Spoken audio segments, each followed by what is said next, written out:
Mosquito bomber, twin-engined, long-range, and made of wood. Officials of the de Havilland plant in Ottawa display the revolutionary construction and material of the new plane. The fuselage is made of two skins of plywood with an insulation of softer wood between. Answering the controversy of wood versus aluminum, in some cases the Mosquito has proved less vulnerable to gunfire than metal machines. The wings are formed of large sheets of supple wood, light, strong, and easily molded. The result is a high-speed reconnaissance bomber. Pictured for the first time, the Mosquito is wheeled from the hangar for a trial run. This new weapon is being built by the de Havilland Company as a result of a bottleneck in light metal material. Its engines are being made in American factories from English design. Unique in construction as well as material, the Mosquito is assembled in two pieces. The halves are then joined to make the body complete. This plane requires half the man-hours needed for a similar plane of metal. It mounts 4 cannon and 4 machine guns. Test pilot de Havilland sets his controls ready for the takeoff. The Mosquito taxis down the field, picks up speed, and lifts from the ground like a chip in the wind. Viewed from the nose of the plane, the airport beneath is a fast disappearing streak. Its speed and climbing power are military secrets, but has been known to outdistance the Focke-Wulf 190, indicating a maximum speed of 430 miles per hour. Slicing vapor trails with its wooden wingtips, the bomber does a slow loop.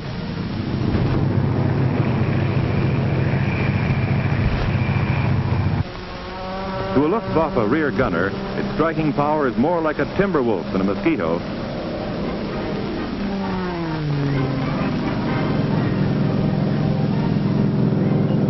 With one motor cut, it can stunt like a fighter, maintaining perfect balance and efficiency of speed.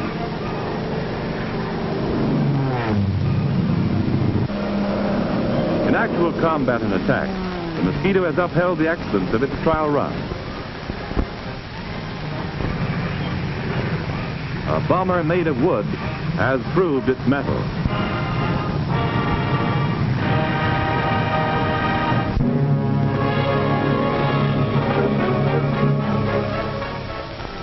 Milne Bay, on the tip of New Guinea Island, is an important harbor for the United Nations. If it had fallen into Japanese hands, our position at Fort Moresby would have been endangered, and the whole campaign to drive across New Guinea and capture Buna and Gona would have collapsed. The Japanese attempt to land the force at Milne Bay met with a decisive defeat. With the whole of the tip of New Guinea in Allied hands, it is possible for the cargo ships to dock in Milne Bay. From there, they discharge their valuable supplies, which are then shipped up country to the Allied forces. However, it is necessary to send scouting parties up along the coast to seek out and mop up any isolated nests of Japs that might be holding out in the jungle. Jap landing barges were left on the beach, put out of action by the pilots of the Kitty Hawk fighter planes. These steel barges carried 60 men and some mechanized equipment. Plowing through the daily rainstorm, the soldiers are wary and alert, always conscious that Jap snipers may be hidden in the underbrush or in the trees. But all the evidence they find points to a hasty and complete retreat. Abandoned tanks riddled by anti-tank fire. These important links in the supply chain, tanker trucks, are shot up and useless. 37-millimeter field guns were discarded by the Japs in their flight. They will now be turned against them. Bicycles have been used extensively by the Japs in all their campaigns from Malaya to New Guinea. One of the most interesting items found among the abandoned equipment is this garment, a bulletproof vest. The steel lining can deflect shrapnel, but is vulnerable to a direct hit. Their gas masks are cheaply constructed of flimsy material. Here is one of their typically broad, short bayonets. This soldier has put on one of the very practical two-toed, rubber-soled shoes that Jap snipers use for tree climbing. According to the men who fought at Milne Bay, no praise is too high for the magnificent work of the Royal Australian Air Force Kitty Hawk Fighter Squadron. The pilots swept Japanese opposition from the sky, strafing landing barges, even coming low to pick off snipers from treetops. Deep in the jungle, our engineers have hacked out landing fields, but the rains keep the ground soggy and unusable. The these steel mats were brought in to provide a firm strip for takeoff. From these small portable landing fields, our pilots take their planes into the daily offensive that is being waged to drive the Japs off the island of New Guinea.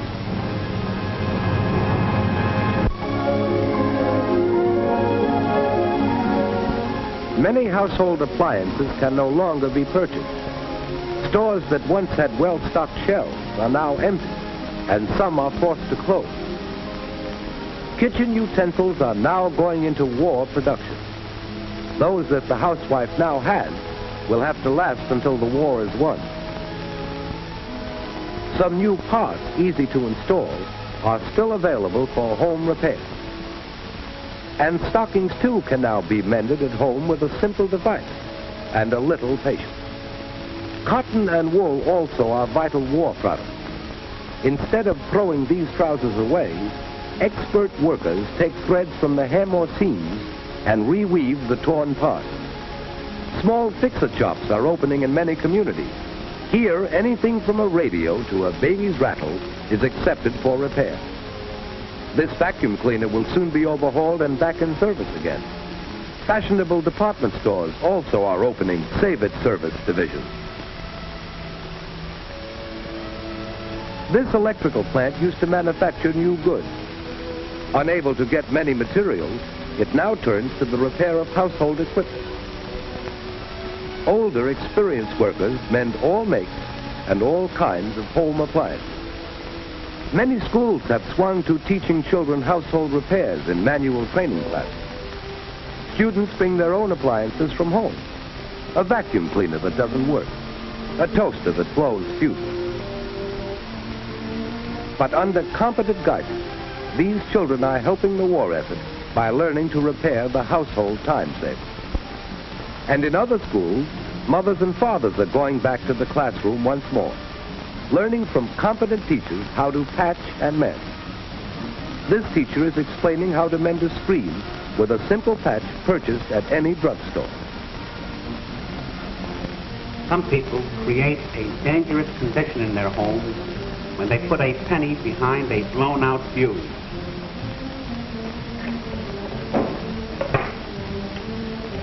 This fuse now, instead of being the weakest point in the circuit, is the strongest point. This is a disastrous trick that ruins home wiring and often causes destruction by fire. Today's slogan is, fix it.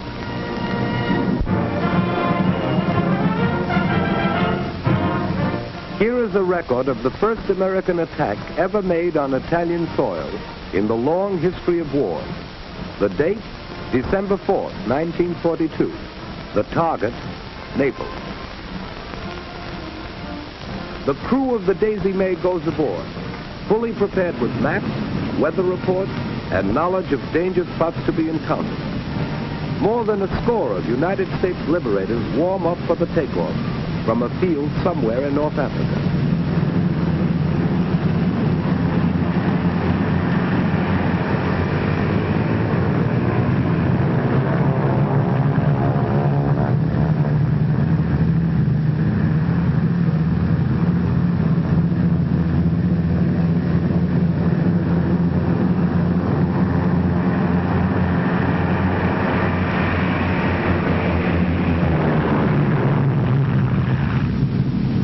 The course of the squadron is almost due north, over barren stretches of desert, then on out over the calm blue waters of the Mediterranean Sea. The mission has great importance in the strategy of European warfare. Italy's heavy industries, feeling the force of RAF bombings in the north, have been moved to Naples for safety. The huge four-motored bombers spread across the sky over the Mediterranean. Several of the planes are veterans of other successful raids. For every enemy plane destroyed, a star is stenciled on the fuselage of the bomber. A ship is painted on for every enemy boat sunk. As dusk comes, the squadron approaches Naples. Pilots climb up to high altitude, beyond the reach of anti-aircraft guns. Gunners are on the alert at all times.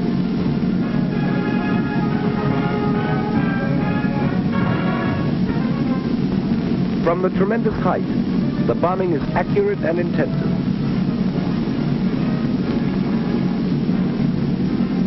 Oil refineries are smashed, sending up clouds of black and gray smoke. 100,000 pounds of explosives were dropped, sinking one cruiser, badly crippling one warship and another cruiser. The waterfront, harbor railway installations, and munitions dumps were left shrouded in smoke and flame. The raid on Naples, from which all American bombers returned, was brief, violent, and effective.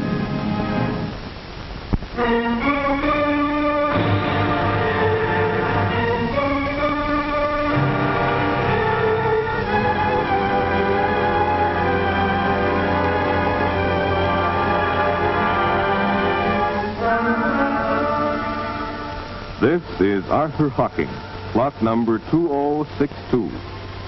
An American, a machinist for many years.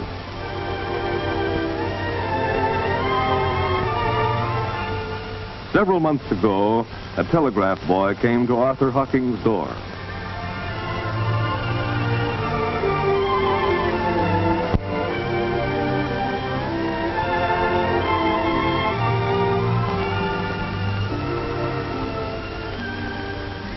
And Arthur Hocking learned that his son was dead, killed in action.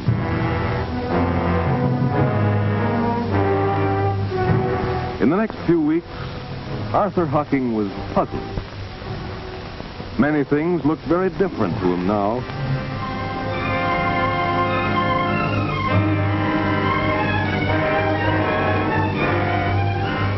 He thought about his sons and the sons of his friends. He felt he had something to say to his friends.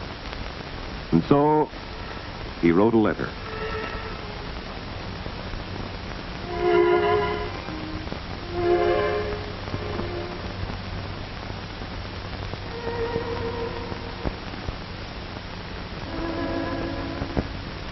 "7 weeks ago, my only son was killed in the war. Most of you know this, but you can't possibly know how hard his mother and I feel. That is, none of you except Walt Gardner, who just lost his boy, too. Since Hardy's death, I've been doing a lot of thinking. What I'm trying to figure out is why so many of us are taking things for granted and not doing all we can to help win the war. Maybe it's because we keep hearing and talking about the war lasting for years. That sort of thinking might keep anyone from hurrying. It could be that this long full stuff was why we lost almost 500,000 minutes of production time last month through absences and tardiness. Anyway, I'm fed up with all this talk about a 5 or 10 year war. There's no sense to it. We can win this war quick. We've got to. If we don't, your boys will be killed like mine was. So put those 5 and 10 year thoughts out of your head. Finish our refrigeration machines for the synthetic rubber program this month. Not next. Keep our portable cold storage line going 24 hours a day, not 16 or 20. Sure, this means sacrifices. It's no fun to work the night shifts. It's not easy to put 10% of your pay into war bonds. None of us go for gas and food rationing. These are nothing compared to losing someone you love. I know. Please, please don't wait for the casualty list to come rolling in. Throw yourselves into high now. Get going as though both the Hun and the Jap had to be licked in 1943. I suggest a new slogan. Here it is. Let's get it over quick. I hope you won't think I'm preaching. I'm not. I'm praying. Yours truly, Arthur Hocking, plot number 2062.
The flag is carried by our ships in times of war and peace, and never have we struck it yet in spite of form and might. Who cheered our crew and cheered again for showing how to fight. Aye, we've been always ready to fight or die. Like glory to the shield we wear and letters through the sky. We'll seek the foe or save the name, our mission and our pride. We'll carry on, we'll sing them some ideals for which we die.